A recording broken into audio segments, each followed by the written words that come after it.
Life gives us moments when we have the opportunity to make a choice. And what we choose has the potential to change our lives forever. Join us now for another inspired episode of The Breakthrough. And now, please welcome the creator and host of the show, Jessica Dugas. What's up, everybody? Welcome back to The Breakthrough Show. I'm your host, Jessica Dugas, and I'm super excited that you're with us today. This is another show today, you guys, that is going to be really good for the entrepreneur. It's going to be really inspiring, and we have got some powerful, male, beautiful energy on the show today, which I'm super excited about. So on today's show, we have the amazing man behind Success Profiles Radio and Success Profiles Magazine, who I swear to you has interviewed everyone on the planet. Brian K. Wright is here today. But first up, I've got a new friend with me who's an entrepreneur. He's an incredible speaker who has successfully become a leadership mentor and a leader in his own right. Please welcome Scott Mason to the show. Scott, welcome. Thank you. I am ecstatic to be here and appreciate your time. I'm so excited that you're here because I love talking to you. I just love you, period. We're done. I know. Oh, right. That's it. It's just love affairs. Love, love, love. That's it. That is it. Hang up. Yes, we're done. Hang up now. So, Scott, tell us something that's bringing you joy today. So there's one thing that always brings me joy, and it's bringing me joy today as much as every other day, and that is disco. Last night before I went to bed and this morning when I woke up, I was listening to some serious disco. That beat, those divas screaming, that dated sound. If you don't like disco, I'm here to tell you, you don't like life. You need to have fun. You need to listen to disco. Donna Summer, more important than Elvis Presley. And if you think I'm joking, turn her on today. Yes, absolutely. I mean, if you don't like disco, somewhere a unicorn is crying, and we don't want unicorns to cry. Every time you turn on a disco beat, an angel gets new wings. Yes. That is awesome. And it's so funny because I know that I'm going to be talking a little bit of music with Brian a little bit later too. So I love that you brought that up as well. That's something that he and I always connect on is he and I have this thing, you have to tell me if you're like this too, where we somebody could say something and immediately a song pops into our head. So we have this constant soundtrack. Absolutely. Yeah. In fact, I feel the greatest philosophers are all musicians. Look, I cannot tell you how many times I've quoted Irene Cara when it comes to big business issues, because she knew it all. Yes, absolutely. Oh my gosh. Well, I've got all the songs in my head now, and I'm having a hard time focusing on what in the world I was going to talk about. And that's why we love each other. That's it. That's absolutely it. So you have had, so like, honestly, if we could have like 3 shows in a row with you where we could talk about all these different stories in your life, that would be an awesome series. And it would be so interesting because you've had so many different challenges, or what some people see as challenges, growing up and creating the kind of life you desire. Do you look at all the things you've gone through and do you see them as challenges, or how do you view those things? That's interesting. In the moment, have always viewed them as challenges, sometimes insurmountable challenges. I went through a long period in my life where I felt, and this is a little bit embarrassing to say now, but I felt like, oh, great, maybe my role in life is to just constantly get a pile on, to face this issue or face that issue. That was because for too long in my life, I was focused on simply living in the moment. Now, there is value to living in the moment, particularly if you're having fun, if you're in Disney World or listening to your favorite disco song. Yeah, live in the moment. But there is a larger arc to our lives. And one of the beautiful things, if you are able to, that can happen if you're willing and able to step back, is to see that arc, or at least when you're facing those things that are from our limited day-to-day perception challenges as really tests or opportunities for growth. Looking back on that whole period where I felt like, all these odds are stacked against me. How am I going to make it? I'm going to have to prove myself. I'm going to have to fight hard, bam, bam, bam. And then overcomes them. I've seen them as enormous gifts. There's resilience that comes out of that. There's the ability to empathize. And there's the ability to sometimes rise to more than we could have ever imagined that we would be. Those challenges, if we didn't have them, would never open those doors. And so I actually view the fact that I've had to face an unusually challenging life, particularly professionally and particularly with regards to my identity, as actually a secret blessing. I wouldn't be who I am standing before you, able to connect with you, for instance, someone who I literally, I sort of fell in love the first time we met. If it hadn't been for the gifts that those challenges brought. And by the way, humor and the ability to laugh and to love and see our way through all of life's challenges with, cracking up and rolling on the floor, that's part of that gift too. Absolutely. And I love how you talked about, in the moment, of course, you saw them as challenges, because that's something that we really talked about on last week's show with Dan Mendelow on here. We were talking about, a lot of people want to, especially in the spiritual development community, want to sort of bypass all of these human experiences. But it is so normal for us to feel that anger and sadness and frustration and challenge in the midst of what we're going through. But that real key, right, is looking on reflection and going, okay, what am I going to do with this now? Am I going to use it and move forward? Do you feel like you've done that? You've taken those challenges and you've just molded them like clay and made them your own? Yeah, I've learned how to do that. And I continue that learning process, one that is ongoing. But the proof in the pudding for me that a true mindset shift has occurred relates to actually an incident that happened about 11, maybe even a little bit longer than that, about 11, 12 years ago. I worked for the government. I worked for a city agency, and I had a meeting with the head of the agency that I worked for, along with some of my staff members, as well as some people that were at my level. And there was an initiative that she wanted to roll out, or a change to an initiative that had some legal and political complications that everyone in the agency knew would be deeply problematic. I was elected to be the person to tell her this. Why? I don't know, but I think I found out. And when I told her the reason, and it wasn't an emotional thing, these really were legitimate reasons that were much bigger than the limited nature of the proposal that she wanted to have happen. Her response was not to simply reject what I said or to dismiss it or whatever, but her response was to look at me and say, Scott, as a lawyer, when you talk to me, you sound so stupid. You really should buy a pistol and put it in your mouth and just shoot. That was in front of my peers, my staff. And that was something I was angry about. Now, at the moment, I just sort of laughed it off and went on my way. But obviously, I'm a human being. I was hurt. I was furious. And it was something I carried a lot of anger around for many years. Because being treated, having someone say something like that to you in a workplace, that's one of the most violent things that someone can say to another human being. And she didn't know me.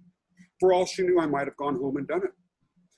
You really, when you make these sorts of statements to people, you don't know what hidden vulnerabilities they may be carrying around. Now, fortunately, I didn't have that, but she didn't know. The proof in the pudding that I was talking about a minute ago is the fact that I've come to peace with it. And it wasn't just time passing and putting me in a place where I could find peace.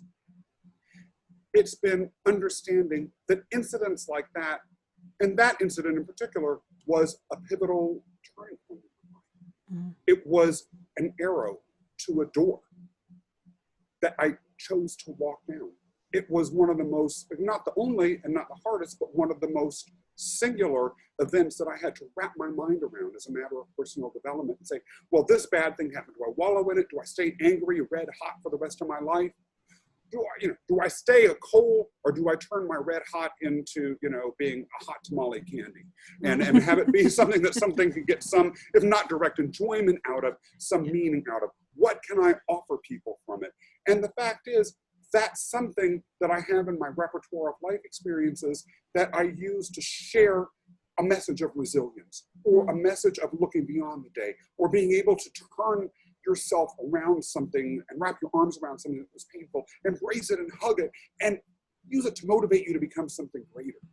And so that, even to me, is an example of, as I think about the evolution that I've had with regards to that particular instance and my way of processing it, is evidence to me that I've come a long way. I see so much work that I need to do in the future in this respect, but that's also the beauty of doing this sort of work, is you really see how much there is, and you can embrace it and love it, be excited about that.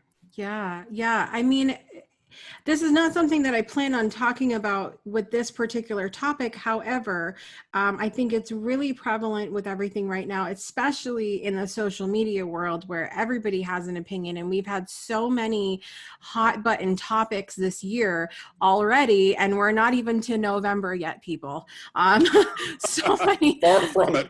So many topics have come up, and everybody's got an opinion on social media, and it sometimes it doesn't just stop with the opinions, which is the problem. It goes into name calling and complete just ugliness in from what I've seen. And how do you sort of start to separate that in your mind from what people say to you and call you and tell you, and like how do you remain true to who you know you are when you've got all of these people telling you you're worthless for doing this or thinking this? Yeah. There's a book called The Four Agreements that I read a while back. That's one of the most transformative books I've ever encountered. A lot of folks have read it, and anyone who has not read it should look it up and read it.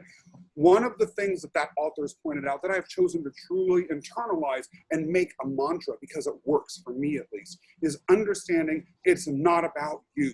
Nothing is personal. In fact, we have the ability, to some extent, to create, at least from a perceptual perspective, the reality that we live in. That book says if we choose, we can make it a living hell for ourselves, but we can also make it something more. Understanding truly, not just as a matter of words that I utter, but truly understanding when people say or do things that are hurtful, it's almost not about me, it's not about them. Depersonalizing it has helped me everywhere. Now, as I mentioned earlier, it can be easy to simply just sort of have that as the mantra. You have to, at least in my case, repeat it over and over again. But then to some extent, what really changed with me was choosing to say, Scott, how can I open up my heart? In my mind, I literally see my chest opening up and my heart beating in there. How can my heart embrace that and understand it to really feel it? So it's not just an intellectual process, but it's a feeling process.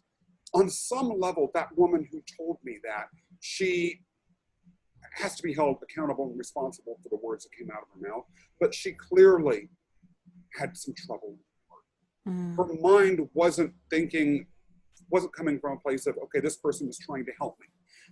She was coming from a place, I assume, of ego vulnerability, or of fear, or of insecurity, or any number of other emotions that the best of me has compassion for.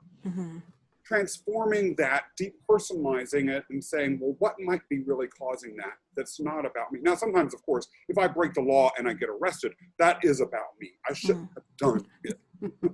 But other times, when it's that sort of unprovoked, over-the-top, hurtful response that people have, and that goes to what you're talking about, people just going off and spouting all sorts of bile on social media. As we've talked about before, where are they coming from? What led them to that place? Right. And opening up your heart to feel that. It's the hardest thing, and I'm not going to sit up and say I succeed at it all the time. I'm as human as the rest of us, and sometimes I just love to have those moments of like roll in the mud. But I always try to remember to pull myself out of it and say, this isn't. Look, I've been an asshole in my life. I've said hurtful things to people. Was it because of that person?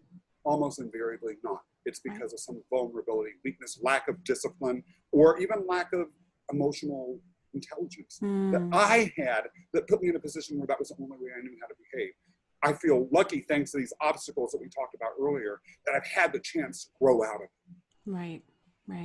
I love that. I think there's so many different things that we can, taking the opportunity when these interactions happen with other people to say, what do I need to do about, what can I do about, what is this about, what is do I need to do? And remembering, of course, that it's not about you. That's something that I literally, I have to repeat to myself all the time, because I've had such an issue in my life with not internal, like it's such a habit for me to internalize things. If someone doesn't call, I immediately go to the, what did I do? Like, Yeah.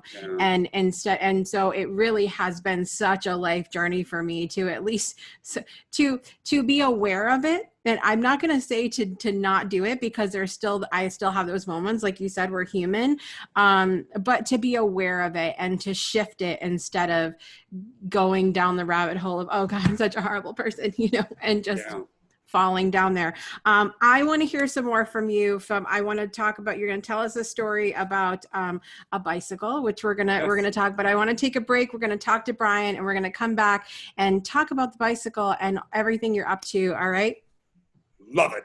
All right. We're going to be back in just a minute with Brian K. Wright. Hey, Jessica Dugas here, creator, producer, and host of The Breakthrough Show. We have big goals here at the show in the desire to change the world one Breakthrough Show episode at a time. And honestly, we couldn't do it without you. We want to take this moment to give a huge thank you to our Patreon supporters for helping us to not only expand the show, but spread its message far and wide. If you're not a supporter yet, we would love to have you. You can choose any tier with tons of benefits at patreon.com/thebreakthroughshow. We can't wait to have you part of our Breakthrough Show family. And now back to the show. Welcome back to the Breakthrough Show. I have been super pumped, let me tell you guys, about my guest ever since. For some time now, he was in a summit. I attended a summit that he was a part of, and I realized he was just like me when he began randomly bursting out in songs. You guys have probably heard me do that on shows before, but I knew that I had to talk to him. Over the last 8 years, my special guest today has interviewed world-class achievers such as Jack Canfield and even Kevin Harrington. Through his Success Profiles Radio and Success Profiles magazine, in his incredible journey, you'll hear much more about that today. He's learned to be, as he says, and I want to find out more about this, aggressively thankful for everything in his life. Everyone, please welcome my new friend to the show, Brian K. Wright. Brian, thank you so much for being here. Jessica, thanks for having me. This is going to be fun. It is. I'm excited. Me too. So I always like to start out the show. Tell us something that's bringing you joy this week. What's something that's joyful for you in your life right now? I was at an event in Houston last weekend called the Habitude Warrior Conference, and I got some stage time, and I got to meet some amazing people, some who were my Facebook friends previously that I'd never met, and others who were brand new to me completely. And I've been reaching out to them in an effort to reconnect with some of them this week. And what brings me joy is helping my clients through the work that I get to do. Awesome. Isn't that so much fun when you get to meet your online people offline? Mm-hmm. It's the coolest thing. I got to do a little bit of that last year and the year before, and just to get to hug people. Mm-hmm. And you have that, because the internet, I think, has made the world a little bit of a smaller place. Where so many more of us are connected. But then when we get that in person, it's like, oh, and it's a different feeling and so much fun, right? Yeah, it is. It is. And it's really great to connect with people who you've been connected to on Facebook for a long time, but had never met in person. Right. It's so fun. Well, hopefully you and I will get to meet one of these days as well. And we'll be able to do that too. Yep. So you have a super fun podcast, and you've gotten to interview some people that I think many people in the personal development and spiritual development space go, gosh, I wish I could just rub on them a little bit to get some of that mm-hmm. knowledge. And you've gotten to do that. What has that been like for you? It's been amazing. I mean, that's one of the reasons why I started my show, was because I wanted to interview some of these amazing people who I've looked up to and whose books that I had read long ago. And so it's been a really fun journey connecting with some of these people and having a platform to offer them to share their message whenever they have a new book, or if there's something specific that they want to talk about. Kevin Harrington was really, really great. Jack Canfield was fantastic. Sharon Lecter, Chris Powell from ABC's Extreme Weight Loss was really fantastic. He was one of my favorite guests. So down to earth and so personable. And he gave me a great testimonial after the show. So that was really cool that he did that for me. Awesome. And now I want to come back to a little bit more about this later, but really briefly, are these people that you meet that are so high profile, Hmm. when you meet them and talk to them, does it live up to your expectations, or is it more? Is it even out? Like, what does that look like for you? Yeah, they usually do. Sometimes it's even better than I imagined. There are a few people that I was a little starstruck by. I mean, Mm. Kevin Harrington was one of them initially, but now we're just, two guys talking. I've Yeah. gotten to meet him in person probably 3 or 4 times Nice. and gotten to talk to him a little bit. I saw him in October for somebody's movie premiere, their TV show premiere here in Mm. Scottsdale. And so that was fun to be able to talk to him for a little bit. And he was in one of my books, and he was the first cover of Success Profiles magazine. So Oh, nice. we've done some stuff together. So yeah, it's been great. Yeah, that's a lot of fun. And if you guys that are listening remember back when I had Ori Spado on the show, and he told his story about Frank Sinatra, and it's always a fun thing when you have this picture of how someone is in your mind, and then they live up to that, and they're kind and generous and all these things in person that you always hope someone is, but you just never know until you meet them, right? Right. Yeah.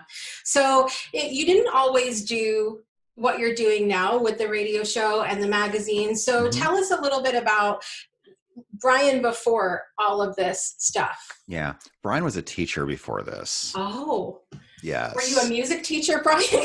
No, I wasn't, but I did a lot of music in high school. I was the fine arts nerd in high school. I did speech, drama, jazz band music. I was in the plays. I was in the musicals.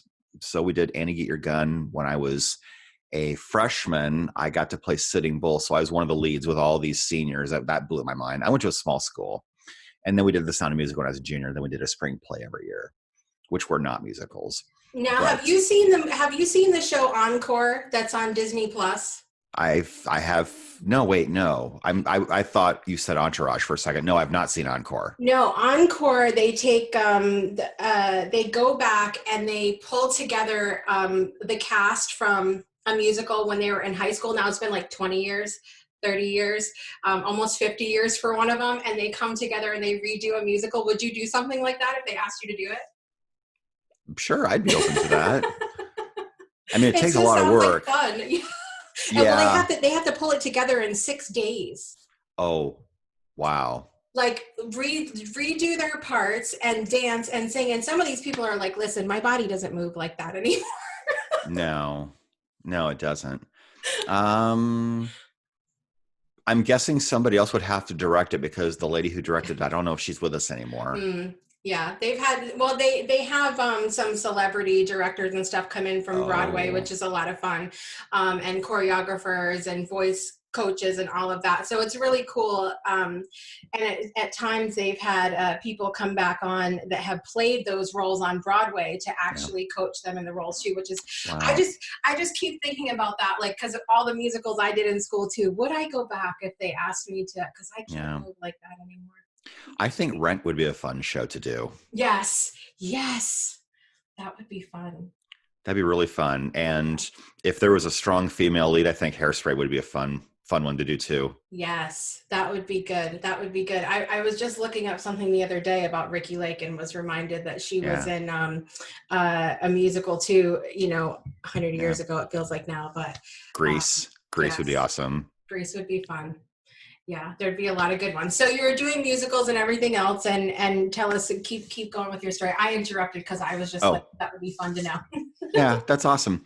So I majored in communication studies in college at Iowa State University. Then I went to graduate school and majored in adult education, got my degree in that. And so I taught at a 2-year business college for about 4 or 5 years. I taught public speaking, English composition, and business math. Now you might think that's an odd combination. They were all required courses, and I was good in all those subjects. In fact, I started as a math major, and when it got really, really abstract, differential equations, matrix theory, I thought, I am so out of here doing this.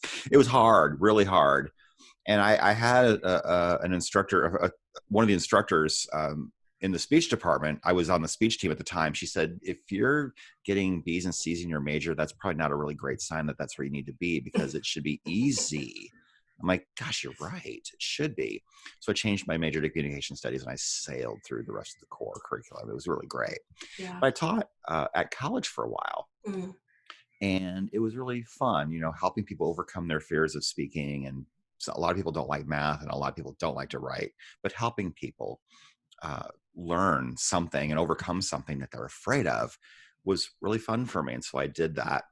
And I also was resume writing at the same time. So I did that for a while, moved to Arizona in 1996, ended up in the call center world for quite a while, not only calling people, but I was a supervisor in some roles. And I did payroll in one particular company for a while for over 400 people every single week.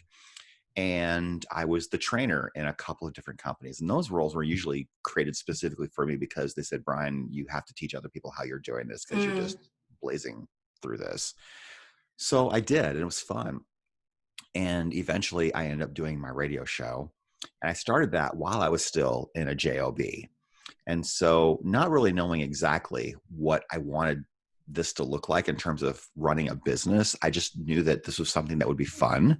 And I wanted to meet amazing people, and hopefully it would help me on my journey to know these people somewhere down the line, and maybe repurpose some content later down the line for some reason, which I ended up doing. So that was in January 2012. Mm-hmm. And I've gotten to interview some really amazing people, like you mentioned, and I've repurposed some of those interviews into some really amazing books. One of them is this, Success I have Profiles. That one on my nightstand. Yep. Success Profiles, Conversations with High Achievers, featuring Jack Canfield, Tom Ziegler, Laurel Langmeyer, and more. And then volume 2 came out last year in October. Success Profiles, Conversations with High Achievers, Volume 2, featuring Kevin Harrington, Chris Powell, Dan Locke, and more. This is on Amazon. The Kindle version is 99 cents. I mean, oh my gosh, guys, really? Get it. The paperback, I think, is still $18.95 or something like that. That's still really fantastic, but there's 18 interviews in that book. So, repurposing content. And I also decided to create Success Profiles Magazine because I wanted to repurpose some content as well. It's just another way of getting your message out there. And I invite people to collaborate with me by providing articles. And so their message gets to go out to the world, and they get to say that they were published in Success Profiles Magazine. I've got one person who's been in every single issue since December 2017.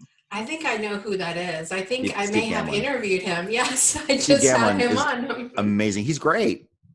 Yeah, Steve's awesome. He's another one that, so we found out that he was Aquarius and I'm Aquarius, and we both are from New England, and we had a lot in common as well. So that was a fun interview for sure. There's a song here now, right? Yes. Aquarius.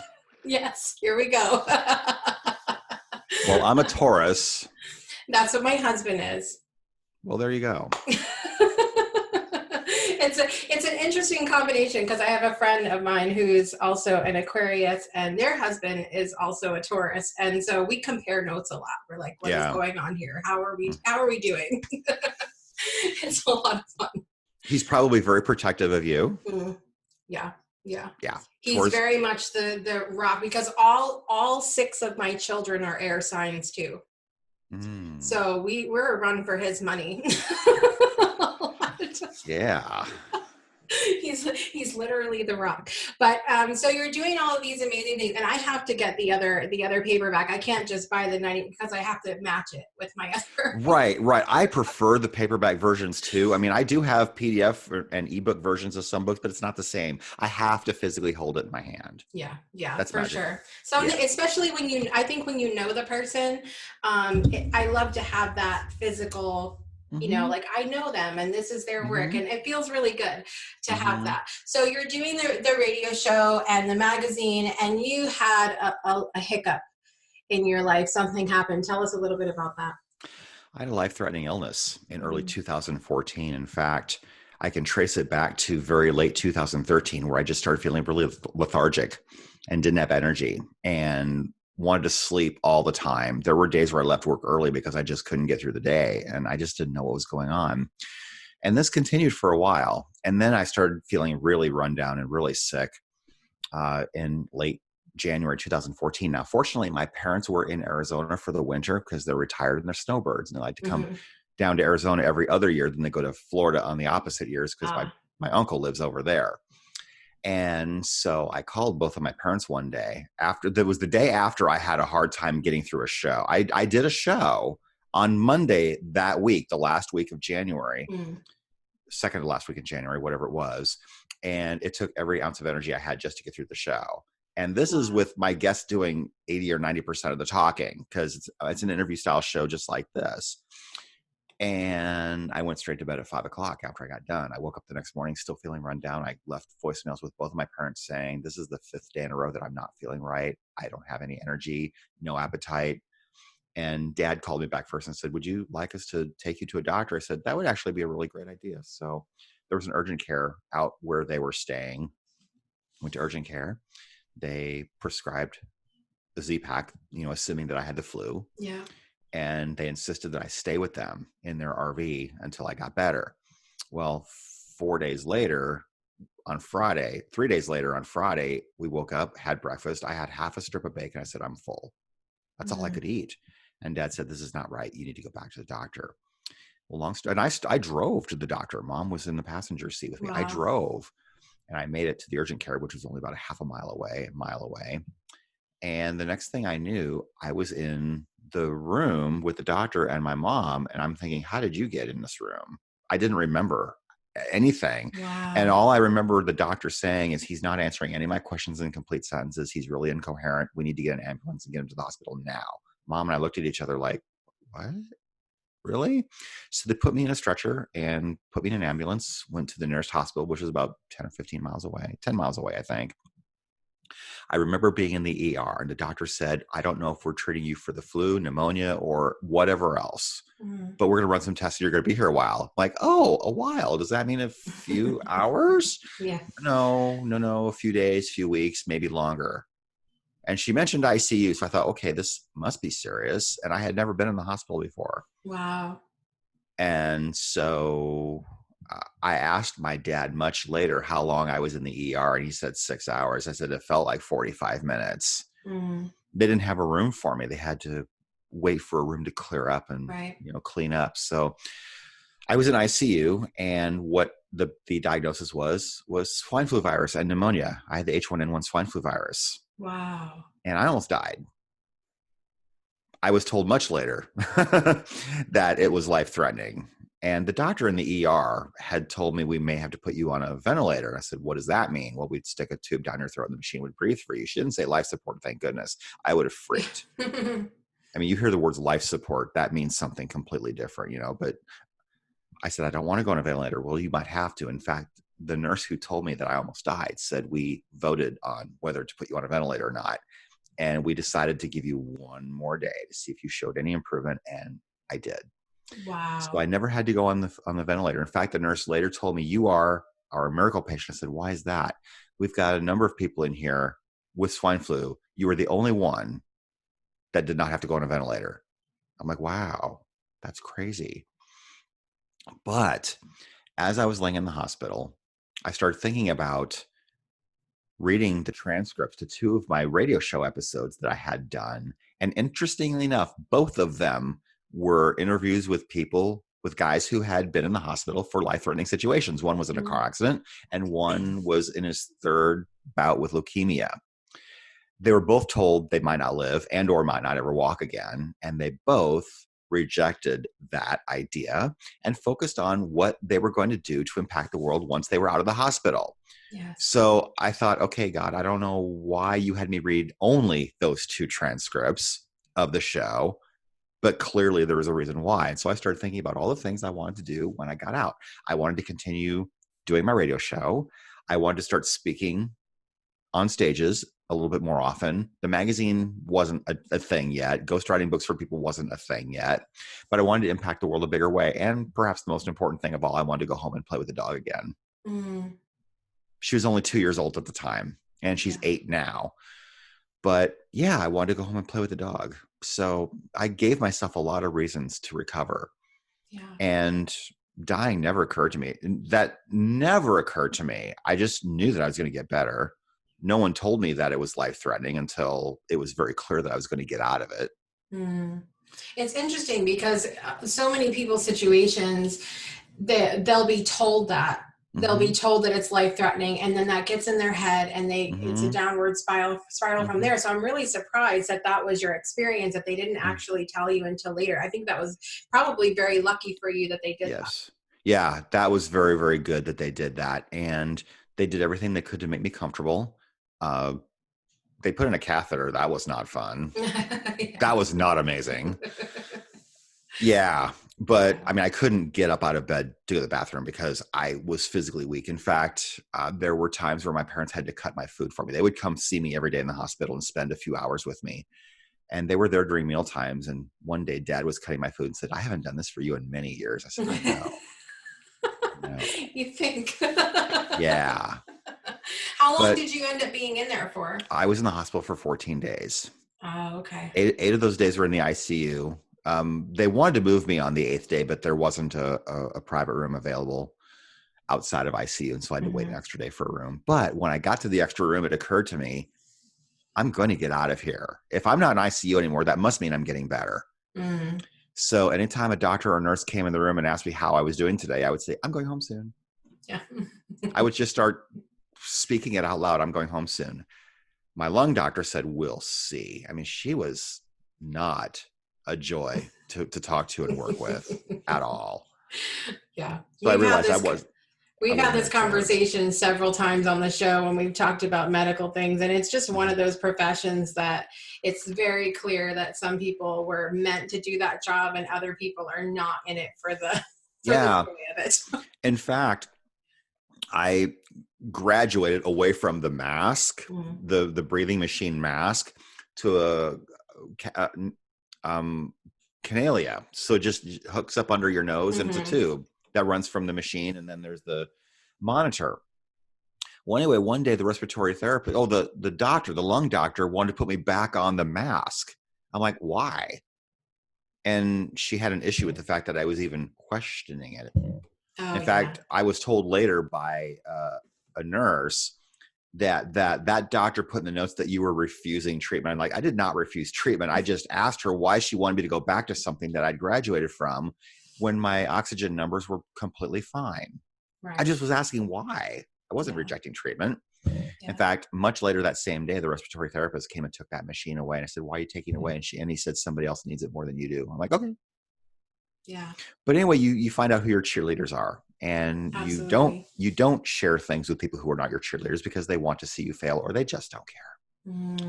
So That's a huge piece of advice right there, just Mhm. even in that. And it's something that I'm still really trying to learn. And as I'm making more mental notes now, as I share a piece of my life with someone, how do they respond? And then say, okay, well, we're probably not going to share this kind of thing with them anymore. And to share with people that do care and do take that time. That's a huge thing. You have to know who your people are. You have to. And so I did finally get out of the hospital. And there were 3 things that I took away from that while I was laying in bed for 14 straight days. One is be aggressively thankful, not just thankful, because sometimes when you practice gratitude, it can feel very rote and memorized and you're going through the motions. But no, take an active role in your thankfulness and gratitude. Be aggressively thankful. Be thankful for everything you can think of. I mean, think about this. What if the only things that you have tomorrow are the things that you were thankful for today? That list might be frighteningly short for some people. Right. Yeah. That's So be huge. aggressive. Yeah. Be aggressively thankful. Number 2, treasure your friends and family. That's really important because you don't know how long you'll have them for. And number 3, take nothing for granted. And all 3 of those things I think are interrelated somehow. Yeah. It's interesting because I was going to ask you if as you're laying there in the hospital, are you thinking about, your show and other things that you had set, like what's going to happen with this? Am I actually going to be able to keep it up? And so I think I love it that you're saying these are the 3 things that were at the top of my list. It doesn't mean you didn't think about the show or anything else, but those things were at the core of what you were thinking about. Did you think about the show? Did you think about what, am I going to actually be able to keep up with this and what's going to happen? Or did you just believe you were going to make it and keep going? Going back to the show was never a question. I knew I was going to go back to the show. It was just a matter of how long it would take. And so I had left a voicemail or a message somehow with my radio station to let them know, hey, I'm in the hospital. I have to put my show on hiatus indefinitely. It turned out to be 3 months. And they said, we're here for you when you're ready to come back. I said, just keep playing reruns of previous episodes until I come back. And they do that. So it was all good. And they, obviously didn't charge me for doing it while I was in the hospital because I wasn't doing new shows and it was not clear when I would be able to return. Mm-hmm. But it was really great to be able to do that. In fact, when I was in the hospital, I couldn't talk for more than a minute or two at a time without feeling physically exhausted. It was physically exhausting for me to speak. Yeah. Because every time the nurses changed shifts every 12 hours, the day nurse would tell the night nurse respiratory failure. I'm like, really? Did that happen? I was there, but obviously I was out of it. Yeah. A lot of times on this show, we've talked about, I've asked people, what is the difference between mm-hmm. you and someone else that has the same exact situation that doesn't make it, that gives up? And I love that you were focused on, what you could do next and your purpose and, mm-hmm. and what you wanted to continue doing, because that's something that even in Chris Carr's cancer summit that she does, and she talks about all the things that people do to experience radical remission from different illnesses and things that they're not supposed to heal from. One of the things that ties all of them together is that feeling of purpose, that mm-hmm. deep sense of purpose, and they have something to do. So they couldn't fathom leaving this world because they've got something bigger.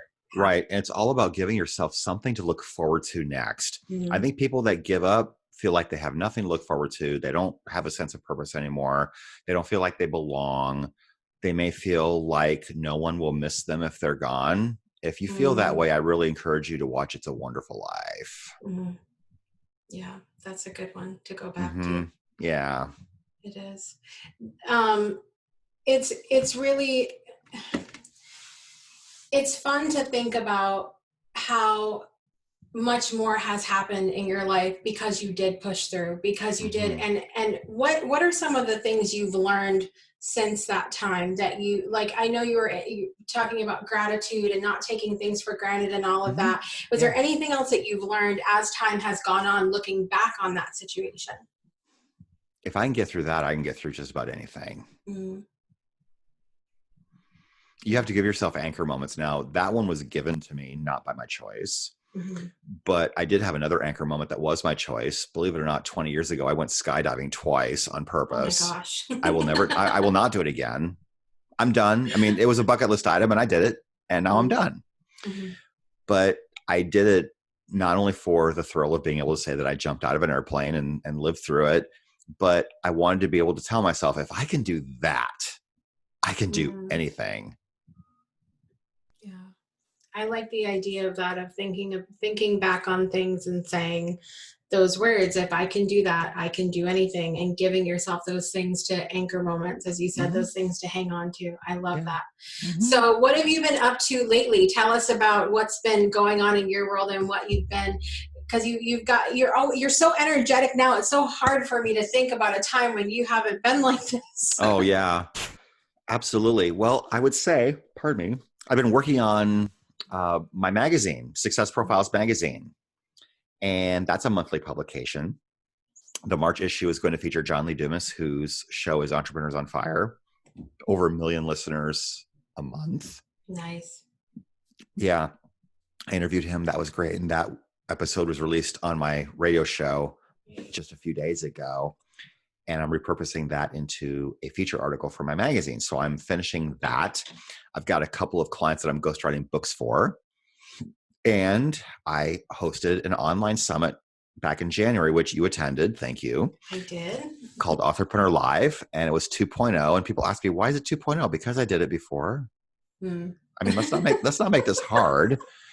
It's complicated. Why is it 2.0? Because I did this before. This is the second version of it. Some of the P speakers were the same. Some of them were different. And every single one of them are people who I've either worked with or have been on my show in some way, shape, or form. There was nobody on the show that I didn't know. And so that was cool. I'd met all of them prior to the event. Mm. And it's for people who want to write their books or leverage or market their books to create greater advantages in their business. And it was 2 full days of online speakers in a Zoom room just like this. Authorpreneurlive.com is where people can get the recordings if they want to hear it. When you get the recordings, you get not only the 10 sessions that were live, but you get 4 bonus sessions that were recorded prior to it. So 14 sessions, it's $47. Go to authorpreneurlive.com. I mean, you can't even shake a stick at that. If you've even been thinking about writing a book, it's great. I mean, there was a session with Michael Drew. He talked about publishing, the differences between self-publishing and being with a publisher. He talked about the dynamics that go into creating a bestseller. It's more complicated than you think it is. And the things that determine a bestseller may surprise you.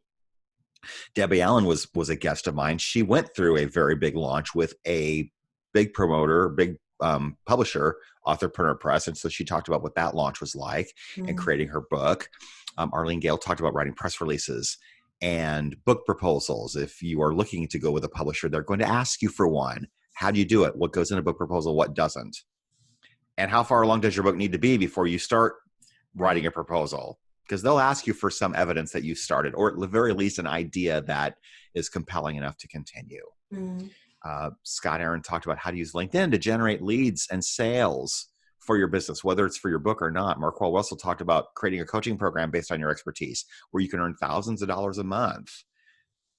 Chris Burns talked about creating a podcast. Yeah.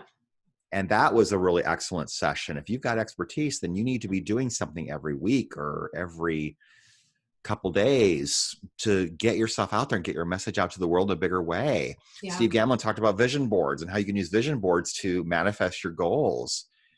Luis DiBianco talked about storytelling. That was a great session. Raymond Harlow talked about the power of collaboration. And some of the bonus sessions were fantastic too. Shay Brown talked about creating a 7-figure sales team without spending a dime. 5 different things you can do to do that. Sean Douglas talked about how to find speaking gigs. Tammy Call talked about how to turn your your expertise into an online course and the mistakes that people made when they try to create an online course. So there's so much content. $47, y'all. Authorpreneurlive.com. You really should get it. Yeah. Yeah. The one thing that I really loved about the whole summit was that it listening to everybody made me go back and say to myself, why am I, because I'm working on a book right now. Why am I writing this? Yeah. Why am I writing this? What is fueling the idea behind the whole thing? What do I want afterwards? What do I want to happen? Because a lot of times people will say, well, I'm going to do this because right now it's what I want to do. But we don't often think about, or we don't automatically always think about what do I want from this? What do I want to happen? And that's what this summit did for me, was it made me think about those things that I hadn't thought about before. Right. Debbie Allen says, I never write a book without a plan. I don't do it just to do it. I have other things that I can be doing instead. So why am I doing a book? What's the business plan, the marketing plan around this? How will this advance my business? Right. And what calls to action can I put in the book? You think about Robert Kiyosaki's Rich Dad, Poor Dad. His entire book was written for the express purpose of selling his cash flow game. That's why he did it. And now people got a lot of value. It's one of the best-selling business books in the last 25 years. But he probably sold a whole bunch of cash flow games too. Yeah. Do you think that we should just do things if we have this massive plan moving forward? Or do you think that it's good to do things just because you're passionate about it in the moment? It depends on whether you're running a business or not. If you're running a business, there better be something more than just passion, because you got to pay your bills. It does cost money to write and produce a book. Right. I mean, if you write the book yourself, there's no cost to doing that. But if you want to get it produced professionally, it has to be laid out. You need book covers. You need to get ISBN numbers. You need to market. I mean, marketing your book and promoting your book is more expensive than putting the book together. So if you're going to spend all that time, energy, and money to do a book, you should have a reason for it. Now, if you're just trying to tell your story and you don't want to run a business off of it, but it's a bucket list item, that's fine too. Whatever it is you want to do with it, and there's no judgment. But if you're running a business, you should have a plan for it. Absolutely. Yeah. I think it's awesome. And we don't know always where something's going to go. Even if you are doing it just as a passion project, that could go somewhere. You don't know. There are a lot of opportunities that can spring from a book. I can tell you, I mean, opportunities have come from my radio show, which has then become a book or more than one book, which has also then become a magazine, which then has become hosting online summits, which also has become doing red carpets at movie premieres. Right. A lot of things have happened because I just started putting my message out there. Yeah. And when people see value in what you're doing, they start inviting you to do things. And then Yes. now you get to decide whether to say yes or no to something. I asked Dan Locke, how do you know when you should say yes or no to something? He said, well, in the beginning, you have to say yes to a lot of things because you're getting started. Mm-hmm. As you start to get more established, you can start saying no to a few more things. But when you're doing very well in your business, you're going to say no to almost everything because everyone wants a piece of you when you're very successful. Mm-hmm. And so you need to determine and discern what is going to be the best use of your time. Yeah. And will there be a business opportunity that flows from this? Mm. Yeah. Very, very wise thoughts. Very wise thoughts. Do you have a favorite interview that you've done on your show? It's like picking your favorite kid, right? Well, It's like asking Elton John what his favorite song is. He would probably say it's like trying to pick my favorite kid. I mean, they're all special for what they were about in that specific point in life. That being said, Kevin Harrington was terrific. Chris Powell was amazing. Jack Canfield was fantastic. Sharon Lecter was so insightful. She's the queen of everything as far as I'm concerned. Seriously. UFC fighter Rich Franklin was fun because we got to talk about his favorite fights. And I love mixed martial arts. I don't do mixed martial arts. I mean, look at me. But I do follow the sport. I know who the good fighters are, and it's fun. I love sports in general. So yeah, there were a lot of great interviews for a lot of different reasons. I love hearing stories of people who have overcome things. So yeah, I get that I think it's cool to have different favorites for different reasons. Yeah. And I'm sure that that's been your case as well. Is there one person that you haven't had on yet that you would love to have on? Ooh. I think Tony Robbins would be a really amazing interview. I would totally tune in for that. I think it would be fun. Yeah. Maybe explicit, but well, he's not like that in interviews though. He's like that on his own stage. I think he respects other people's platforms. Yeah. It would have been really fun to interview Adam West before he died. The original Batman. I mean, that would have been fun. That would have been fun. I think William Shatner would be fascinating because he's had to reinvent himself. He's had to reinvent himself so many times. Yeah. I mean, after Star Trek, he couldn't get a job because everyone just viewed him as Captain Kirk. And he started doing the game show circuit. Yeah. And then TJ Hooker came along and he was able to live again, you know? Mm-hmm. Yeah. Yeah, I have to remember to ask that. We've got a guest coming up on the show that is an actress who's very, very well known for certain things, and she continued to do roles like that. And I'm curious if that was on purpose or if it's just because that's how they pictured her, you know? Sometimes, and I interviewed some actors on the red carpet at the Wishman premiere, which was the movie about Frank Shankowitz, who started the Make-A-Wish Foundation. One of the people I interviewed was Bruce Davison, and he was in X-Men. He's focusing on doing small independent films now because he doesn't necessarily want to do a lot of the big budget movies anymore because it's a different world. I said, I bet the shoot for the movie is very accelerated because you have to get it done faster. He goes, oh, that's true, because they don't have as much money, so they have to get it done faster. And so they're forced to be very creative with resources, and that's fun to watch and be a part of. Yeah. Yeah. Well, I'm so excited for everything that you're doing in the world. And thank you for making the world a little smaller and bringing us these interviews and getting to say like, hey, I know Brian and he knows Jack Canfield. So I know Jack Canfield through one person, you know, the 6 degrees of separation. And I'm interviewing Mark Victor Hansen very soon. Very exciting stuff. Well, thank you so much for the work that you do in the world. Like I said, I always, I love talking to people who are consciously trying to make the world a better place in whatever way that looks like for them, whether it's through a show or a magazine or randomly bursting out in song like we do. Awesome. Brian, thank you so much for being here with me today. Thank you, Jessica. It was fun. Awesome. So everybody, if you want to find out more about Brian K. Wright, his Success Profiles magazine or Success Profiles radio show, you can click the links in the show notes, and we'll be back in just a minute for more of The Breakthrough Show. Did you know that The Breakthrough Show Facebook page is home to more than just The Breakthrough Show? We've got monthly shows we like to call Breakthrough Extras with more inspiring content to facilitate your next big breakthrough. Join Crystal Cockerham for one of those extras every third Thursday of the month for Ask Crystal.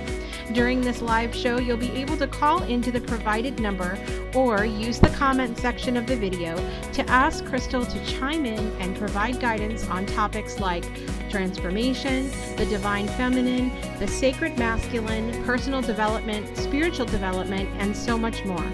Find out more information at thebreakthroughshow.com or tune in live this coming Thursday at 10 a.m. Central, 11 a.m. Eastern at facebook.com/The Breakthrough Show or find the link in the show notes. And now back to The Breakthrough Show. Welcome back to The Breakthrough Show. I'm back here with my special guest today, Scott Mason. I am so excited to have you on the show today, as I said earlier, because you're an amazing storyteller. And all of these different stories that you have about your life tie in, I think, so beautifully to just what the world needs now. And now that song stuck in my head. God almighty, would you just... Snap your fingers to the beat. Just do it. I know you have an amazing story about a bicycle ride you took. Will you tell us about that? Yeah, absolutely. And I hope it is a story that inspires people and that touches them and they can remember, especially if they're going through some hard times. Yes. You know, I was raised in backwoods, Kansas, but I came to New York City for law school. I had dreams of working in public policy, and there was no place better to work on large-scale public policy issues than New York, the alpha city, not only of the United States, but of the world. And so when I left law school, I got a job working as an attorney and moved on up and became involved in larger and larger and larger projects. It was unbelievable. The last job I had, though, I will never forget. One day, my boss called me in and she talked to me about some things, but one of the things that really hit hard was when she rubbed her hands on the chin and she said, "Scott, you know, I think you're trying to undermine me." And, you know, I actually was not. Irrespective of whatever happened in any particular job situation, I really wanted nothing but to be doing the best for her and for the city. But I knew when those words came out of her mouth that 20 years with the city of New York had ended like that. And within 60 days, I was gone. Wow. Now, that was during the tail end of the Great Recession. The recession itself was technically over, but jobs were very, very difficult to come by. Mm-hmm. And I was reading every day in the newspaper about people that were, you know, senior executives at the age that I was, not being able to find jobs for 2-3 years. I went to a career coach. "Scott," he said, "no worry, you'll have a job in 3 months." Well, that didn't happen. Month after month went by. And finally, after a year hit, I'll never forget waking up one night around 3 a.m. And as I sat there thinking, it's been a year since I've been employed, I began to go over my prospects or lack thereof. And the possibility that the future raised for me just came down like a hammer. And I started to cry. I just couldn't contain it anymore. I started crying, even thinking about it now. And I was going on so much that I woke up my husband. And he sat and he literally wiped the uncontrollable tears from my eyes. He listened to me, he comforted me. And then finally, after about hour and a half, I exhausted myself out and went to sleep, and he went to sleep too. Now, fortunately, the next morning, he didn't have to work. And of course, I didn't either. So he woke up and said, "Scott, why don't we go for a bike ride?" And I was like, okay. So we got our bikes and put them on our shoulders. I live in an apartment building. I tromped down the stairs to the first floor, and I put the bike down on the pavement of the street right outside. And when my tires hit the street, my husband turned to me and he said, "Scott, take a look around." And Jessica, I did. The sky was such a clear blue. Trees, leaves were so green. And the yellow of my bicycle sparkled the sun like gold coming out of a ribbon. Take a look around, he said. Remember that this is going to pass. Take in this moment, because one day you will work again. You'll be in an office somewhere, looking out a window and wishing you could be doing exactly what we're doing now, and you won't be able to. Mm-hmm. And I did. Took that moment and took it in. And then we went on that bicycle ride. And those words helped me make it through that day. And the next day, and the next day. Jessica, there came a day when I did get another job. Mm. And I loved that job so much because I knew what it was like to be without. Mm-hmm. And I did remember that bicycle in the sun. And you know, there have been times when people come to me and they're in the exact same position I was. They feel hopeless. They feel like their future is non-existent. And I tell them that story about the bicycle in the sun. And it gives them hope. It lets them understand and makes them remember that the moment's going to pass. And that's when I know why I'm alive. That's why I know why I exist. And so I tell folks, and I tell anyone listening, if you ever are looking at your own future, especially now when there's so much hopelessness and you don't see anything but an abyss, just remember my bicycle in the sun, and I promise you can make it through. Mm-hmm. That's the story. I should have brought tissues. I know, I should have brought them too. I have a handkerchief in my pocket. It's just too raggedy. I can't pull it over with my own eyes. I've been so good about, well, I can't say that. It's been probably maybe 4 times I've cried this season so far, but which is really good compared to other seasons. Like, you don't understand. But you know, it's such a human thing to be able to. I love sharing in a story like this with someone and feeling that emotion with someone. When Dee Wallace was on the show and her and I were crying together about being moms, like, you know, and it was, I love having that moment where you can really just connect on that emotional level. And I think that I love the story because there's so many people right now who are so focused on the doom and gloom of everything that's going on. And yes, 2020 has been a air quote fun time.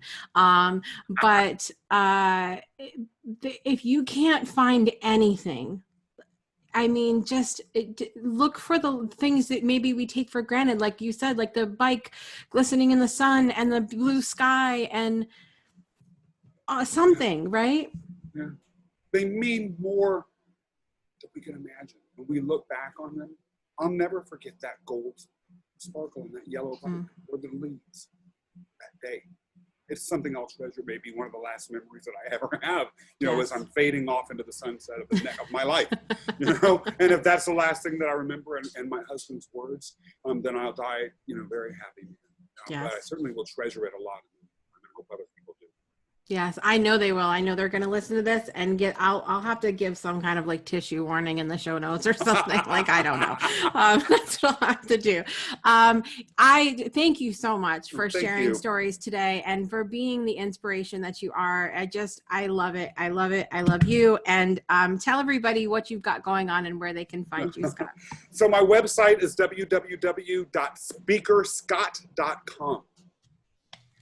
I have short inspirational videos that I post on LinkedIn and Instagram. If you go to speakerscott.com, you will see the icons for both of those platforms. But on Instagram, I'm s.scott, S-C-O-T-T, _Mason. Check out the videos there. Let me know your thoughts. I love the stories having meaning for folks. And when they listen to the short videos, and really they're all under 2 minutes, and it touches them somehow, then a little tree in the garden of my heart and grows. And we all become hopefully a little bit happier and better human beings because And the unicorns don't cry. and the angel's wings unfold. Yes.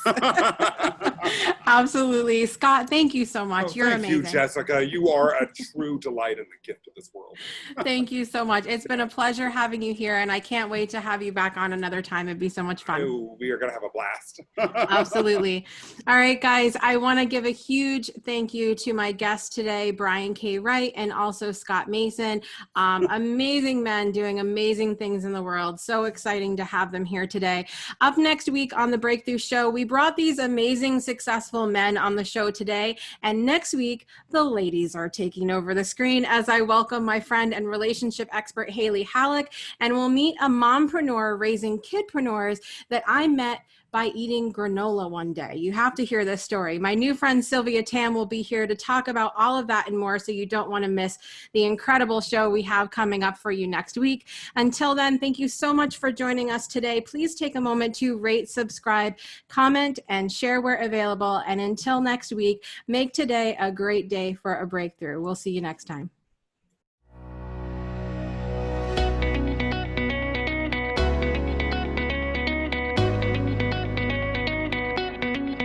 Thanks for tuning in to another episode of The Breakthrough. Please visit our website at www.thebreakthroughshow.com. And be sure to join our After the Breakthrough community powered by Patreon. We look forward to seeing you next week. Same time, same place for another inspiring episode.